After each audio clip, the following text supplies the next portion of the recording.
मुझे ऐसा कोई गुरु नहीं है कि मेरी जिंदगी सबके लिए मिसाल बनेगी, मगर ये हो सकता है कि कोई मायूस बच्चा किसी गुमनाम सी जगह से ताल्लुक रखता हो, वो ये पढ़े और उसे हौसला मिले, वो ये पढ़े और उसकी उम्मीद रोशन हो जाए।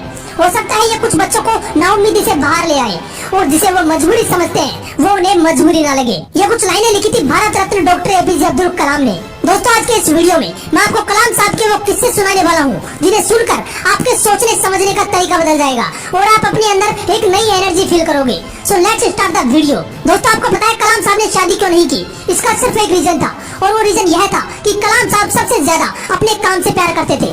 जिस दिन उनकी सगाई होनी थी उस दिन भी वो अपने काम में इतना बिजी थे कि अपनी सगाई तक भूल गए और उस दिन उन्होंने शादी न करने का फैसला किया। उन्होंने एक इंटरव्यू में कहा था कि इंसान शादी और बच्चे अपनी सेल्फिशनेस के लिए करता है और मैं सेल्फिश नहीं होना चाहता।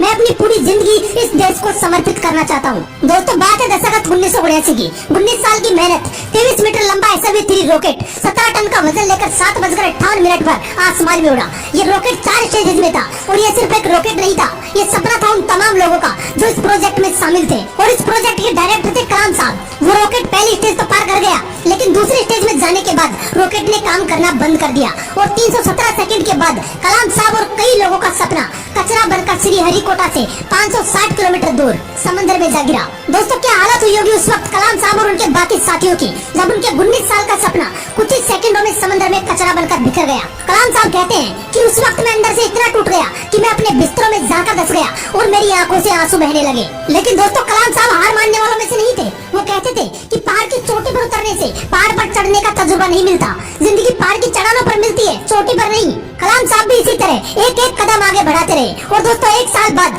18 जुलाई 1980 सुबह 8:03 पर हिंदुस्तान का पहला सैटेलाइट रोहिणी अंतरिक्ष की ओर निकल पड़ा और अगले 2 मिनट के अंदर रोहिणी सैटेलाइट अंतरिक्ष में था। कलाम साहब ने लिखा है कि उन्होंने उस दिन अपनी जिंदगी के सबसे अहम अल्फाज अदा किए क्योंकि उस दिन उनके 20 साल की मेहनत अंतरिक्ष में थी। दोस्तों, उस दिन हमारा देश उन मुल्कों में शामिल हो गया जिनके पास खुद का सैटेलाइट लॉन्च करने की ताकत थी। ये सब हो पाया एक इंसान के मेहनत की बदौलत। दोस्तों, जब कलाम साहब को राष्ट्रपति चुना गया तो उनके स्वागत के लिए जोरों शोरों से तैयारियां की गई। राष्ट्रपति भवन को बहुत ही खूबसूरत तरीके से सजाया गया, लेकिन ये बहुत कम लोग जानते हैं कि जब कलाम साहब वहाँ पहुँचे तो वो सिर्फ 2 सूटकेस लेकर पहुँचे। एक